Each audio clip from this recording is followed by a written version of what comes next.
तो अगर मैं इस चीज़ को समझूं कि क्या मैं क्या हूं एक्चुअली, पहले मैं ये समझ लूं। देखिए, मैं हूं आत्मा।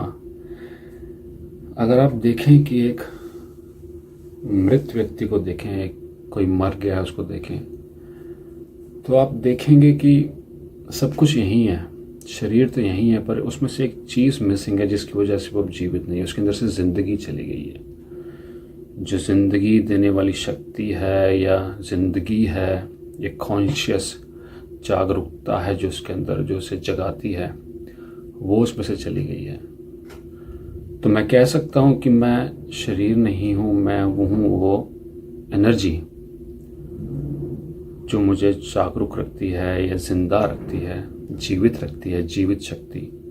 और उसी जीवित शक्ति को आत्मा कह दिया गया है, जो आत्मा है हमारी। अगर आप फिर भी सोचते हैं कि हम शरीर हैं और यही, देखिए शरीर तो एक तरह का कॉम्बिनेशन है,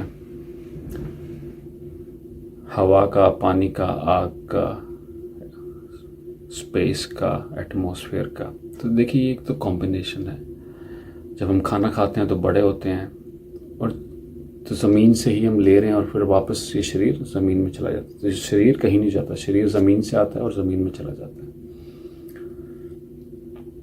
जो शरीर है वो खाने का ही प्रोडक्ट है।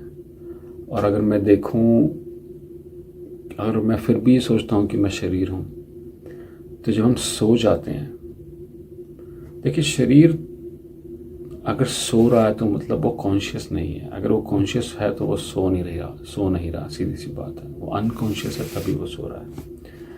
अगर शरीर सो रहा है तो मेरे को सपने आ रहे हैं, और सुबह उठ के कौन बता देता है कि मुझे ये सपना आया? कोई तो है जो, अगर शरीर सो रहा है, वो देख रहा है हमारे अंदर से जो कि सपना आ रहा है। अगर आप ये भी करें कि आप अपनी आंखें बंद कर लें, आंखें बंद करें और देखें क्या दिखता है, तो आपको अंधेरा दिखेगा। तो कौन है मेरे शरीर? देखिए जो इनपुट है वो आंखों का इनपुट है, जो दुनिया को देखता है, वो इनपुट मैंने बंद कर दिया है। तो कौन है मेरे शरीर को देख रहा है? जो वो इनपुट तो बंद है अब शरीर का, तो कौन है जो उस अंधेरे को देख रहा है? किसको पता है कि वो अंधेरा है? तो वो है हमारी आत्मा। तो ये चीज़ समझ लें बहुत ज़रूरी है कि हम शरीर नहीं है। शरीर एक तरह का आवरण है इस आत्मा का। और दूसरी चीज़ ये समझ लें कि जो समय है, समय बना है शरीर के लिए, समय आत्मा के लिए नहीं बना। देखिए आत्मा, जब मैं छोटा था तब भी मैं वहाँ अब प्रेजेंट था। आज मैं इस समय आपसे बात कर रहा हूँ तो मैं यहाँ पे हूँ इस समय। और अब जैसे जैसे घड़ी का समय बदलेगा, मैं तब भी यहाँ हूँ आपके सामने, फिर घड़ी का समय बदल रहा है। कल मैं जब, आज अगर मैं कुछ उम्र का हूँ, कल मैं दूसरी उम्र का हूँगा, तो कल भी मैं वहाँ पे होऊंगा, अवेलेबल होऊंगा, प्रेजेंट होऊंगा।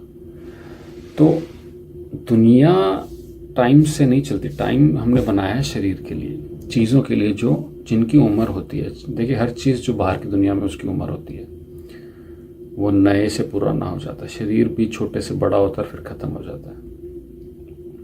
पर आत्मा एक ऐसी चीज़ है जो हमेशा रहती है, वैसे की वैसी रहती है आपके अंदर। तो ये चीज़ समझनी है कि जो भी हो रहा है वो एक अभी में हो रहा है।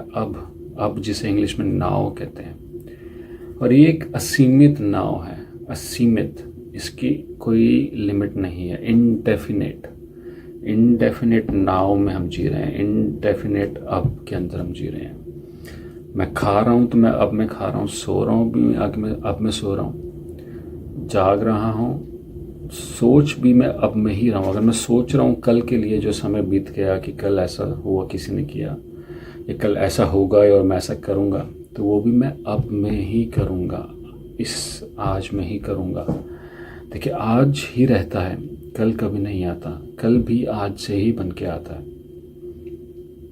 तो ये दो चीज़ें हमने समझ ली कि एक तो मैं शरीर नहीं आत्मा हूँ, और दूसरी चीज़ मैंने ये समझ ली कि आत्मा हमेशा अब में रहती है। शरीर भी हमेशा अब में रहता है, पर तो ये अब ही सब कुछ है। अगर मैं बोल दूं कि भगवान ही सब कुछ है, देखिए इस अब में ही, इस समय जो आज है, जिसे आज कह लें या अब कह लें, इनडेफिनेट अब कह लें, इसी में दुख मिलेगा आपको, इसी में सुख मिलेगा, इसी में आपके गोल्स पूरे होंगे, इसी के अंदर जीवन मिलेगा, इसी के अंदर मृत्यु मिलेगी। तो इस अब को ही मैं सब कुछ कह सकता हूँ।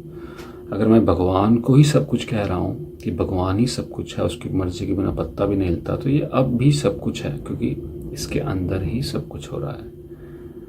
और इस अब के अंदर ही अगर सब कुछ हो रहा है और ये अब ही सब कुछ है, तो ये अब एक तरह का भगवान है। इसी के अंदर मुझे सब जो भी चाहिए जीवन में, दुख सुख सब कुछ इसी के अंदर मिलेगा, इस अब के अंदर मिलेगा। और किसको मिलेगा? शरीर को मिलेगा, और आत्माओं से, आत्मा भी उसको शरीर के साथ ग्रहण करेगी। तो अगर मैं ऐसा व्यक्ति हूँ जो भगवान को ढूंढ रहा हूँ, तो क्या मैं अवेलेबल हूँ? पहली बात तो, अगर देखिए मन क्या चीज़ है, मन एक ऐसी चीज़ है जो पर्दा डाल देती है आत्मा के ऊपर, एक तरह के विचारों का बादल डाल देती है। अब विचार चल रहे हैं, वो मुझे पीछे लेके जा रहे हैं, आगे लेके जा रहे हैं, पीछे लेके जा रहे हैं, आगे लेके जा रहे हैं, दौड़ा रहे हैं, पर वो मुझे अब में नहीं रहने दे रहे हैं, मेरी आत्मा से कनेक्ट नहीं होने दे रहे। तो अगर मैं आत्मा हूँ और दरवाजे पे खड़का रहा है भगवान कि दरवाज़ा खोलो, मुझे मिलना है तुमसे, और वो हर समय मिलने के लिए आप दरवाज़ा खड़का रहा है, पर मैं यहाँ हूँ ही नहीं, तो फिर वो किससे मिलेगा आके? तो मेरा अब में होना बहुत ज़रूरी है, और उसके लिए मुझे कुछ नहीं करना, बस मन को समझना और मन से बाहर आना। तो अगर मैं समझ गया कि मैं आत्मा हूँ और आत्मा ही मैं हूँ, मैं शरीर नहीं हूँ, और आत्मा से ही भगवान मिलेगा, और ये भगवान, ये जो इनडेफिनिट अब है, ये समय जो इनडेफिनिट आज है, वो मुझे मिलने की कोशिश कर रहा है हर समय, उसी के अंदर मुझे सब कुछ मिल रहा है।